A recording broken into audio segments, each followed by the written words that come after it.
নমস্কাৰ গাইজ, কি খবৰ আপোনালোকৰ? আশা কৰোঁ সকলো ভালে কুশলে আছে। মই মোৰ ইউটিউব চেনেল নিউ ড্ৰিম ব্লগলৈ আপোনালোকক স্বাগতম জনাইছোঁ।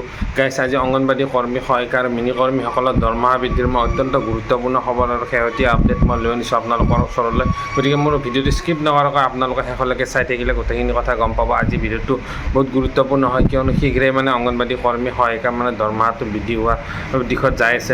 আপোনালোকে শীঘ্ৰেই এটা খবৰ লাভ কৰিব। মোৰ পৰৱৰ্তী ভিডিঅ'টো আপোনালোকে গ্ৰেচুৱেটিৰ এটা খবৰ লাভ কৰিব, কিয়নো এটা ভিতৰৰ খবৰ পোৱা গৈছে যে 3 পৰা 4 লাখ টকা গ্ৰেচুৱেটি প্ৰদান কৰিব। এইটো খবৰ লাভ কৰা গৈছে। তো চেনেলত যদি নতুনকৈ আছে, মোৰ চেনেলটো পোনপ্ৰথমে ছাবস্ক্ৰাইব কৰি ল'ব, যাতে অংগনবাড়ী কৰ্মী, সহায়িকা ৰিলেটেড আপোনালোকে যিকোনো খবৰ পোনপ্ৰথমে লাভ কৰিব পাৰে। তো গাইজ, দেৰি নকৰি আজিৰ এই ভিডিঅ'টো শেষলৈকে চাওঁ আহক। ডিব্ৰুগড় জিলা এয়া প্ৰথমখন কাৰ্যনিৰ্বাহক সভা হৈছে। যিহেতু সদৌ অসম অংগনবাড়ী কৰ্মী সহায়িকা আমি জড়িত হৈ আছোঁ অতীজৰ পৰাই, আৰু সদৌ অসম অংগনবাড়ী কৰ্মী সহায়িকাৰ যোগেদি আমি কাম কৰি যাম। যিহেতু আজিৰ দিনত অসম অংগনবাড়ী কৰ্মী সহায়িকাৰ যি দুৰ্ভোগ ভুগিছে, সেইকাৰণে আমি একগোট হৈ আগবাঢ়ি যাব বিচাৰিছোঁ। আৰু চৰকাৰৰ লগত আমি প্ৰায় আলোচনা বিলোচনা হৈ আছে। চৰকাৰ নিৰ্দেশনাৰ মতে আমি সকলো কাম কৰি যাম। প্ৰতিটো সময়ত প্ৰতিটো কাম আমি কাম কৰি যাম। আৰু আমাৰ ডিব্ৰুগড় জিলা অংগনবাড়ী কৰ্মী সহায়িকা সন্থাখন শক্তিশালী ৰূপত নিবৰ কাৰণে আজি কাৰ্যনিৰ্বাহক সভাখন প্ৰস্তুত কৰা হৈছে। অংগনবাড়ী কৰ্মী সহায়িকা সন্থাই আজি যিটো আমাৰ গ্ৰেজুৱেট দিবলৈ তেওঁলোকৰ আলোচনা মৰ্মে আগবাঢ়ি গৈ আছে, আৰু যিবিলাক বকেয়া ধন পৰি আছে তেওঁলোকৰ ধনবিলাকো আমাৰ সদৌ অসম অংগনবাড়ী কৰ্মী সহায়িকাই মন্ত্ৰী মহোদয়ৰ লগত আলোচনা কৰি তেওঁ ধন মোকলাই আনিছে।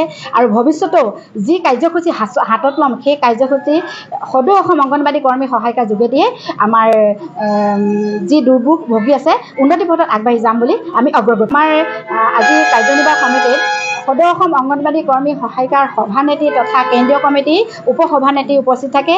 সদৌ অসম অংগনবাড়ী কৰ্মী সহায়িকাৰ সন্থাৰ উপদেষ্টাৰ মহোদয় উপস্থিত থাকে, সহায়িকা সম্পাদিকা উপস্থিত থাকে, কেন্দ্ৰীয় কমিটিৰ সকলো বিষয়ববীয়া উপস্থিত আছে। ডিব্ৰুগড় জিলা সদৌ অসম অংগনবাড়ী কৰ্মী সহায়িকাৰ সন্থাৰ যিখন পুৰণা কমিটি আছিলে, তেখেতলোকৰ সময় ম্যাদ উকলি গৈছে। সেয়েহে আজি কাৰ্যনিৰ্বাহক সভাতে তেখেতলোকৰ কমিটিখন ভংগ কৰি আকৌ নতুন কমিটি গঠন কৰা প্ৰস্তাৱ লোৱা হৈছে। আমি সদৌ অসম অংগনবাড়ী কৰ্মী সহায়িকা সন্থাৰ পৰা আমি সকলোকে অসম চৰকাৰক আমি প্ৰথমতে নমস্কাৰ জনাইছোঁ। লগতে আমি তেওঁলোকক আমাৰ অৱগত কৰিব বিচাৰিছোঁ, আমি অংগনবাড়ী কৰ্মী সহায়িকা সন্থা হৈ আমি সদৌ অসমে কোনো ৰাজনৈতিক দলত নাই। আমি তেওঁলোকৰ লগতে হাতে হাত মিলাই আমি আগবাঢ়িছোঁ। আমাৰ সংগঠনৰ এটাই উদ্দেশ্য হৈছে আমি যাতে আমাৰ মাননীৰ পৰা আমি মজুৰি আমি পাওঁ, আৰু তেওঁলোকে আমি অসমৰ মুখ্যমন্ত্ৰীক আমি এটাই ক'ব বিচাৰিছোঁ, তেওঁ পিতৃস্বৰূপ, তেওঁ সকলোবিলাক কথা বুজি পায়। যিহেতু তেওঁ অৰুণোদয় আঁচনিৰ যোগেদি আৰু তেওঁ সকলোকে উপকৃত কৰিছে, আৰু তেনেধৰণে আমিও এগৰাকী মহিলা, আমাৰ ঘৰখন চলিবলৈ তেওঁ কেনেধৰণে চলিছে নিশ্চয় বুজি পাইছে। সেই ক্ষেত্ৰতে আমি ক'ব বিচাৰিছোঁ, ইলেকশ্যনৰ আগমুহূৰ্তত তেওঁ কৈছিলে যে মই সকলোবিলাক আলোচনা কৰি আমি খুব সোনকালে লগ কৰি তেওঁলোকক এটা সমাধান দিম।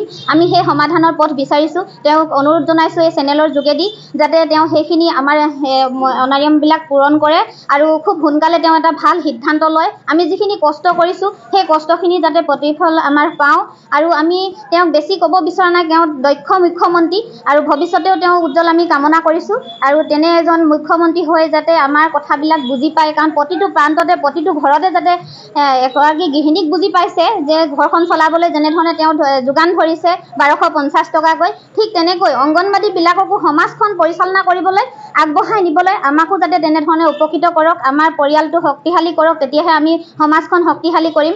আমি কিমানখিনি কাম কৰোঁ তেওঁক বুজাবলৈ আমাৰ প্ৰয়োজন নাই, কাৰণ তেওঁ সকলোবিলাক জানে আৰু সকলোবিলাক খবৰ ৰাখে। বহু কষ্ট কৰি আমি দেখিছোঁ হস্পিটেলতো তেওঁ ৰাতি 1-2টাতো উপস্থিত হৈছে। গতিকে এই বিষয়বিলাকো খবৰ ৰাখিছে।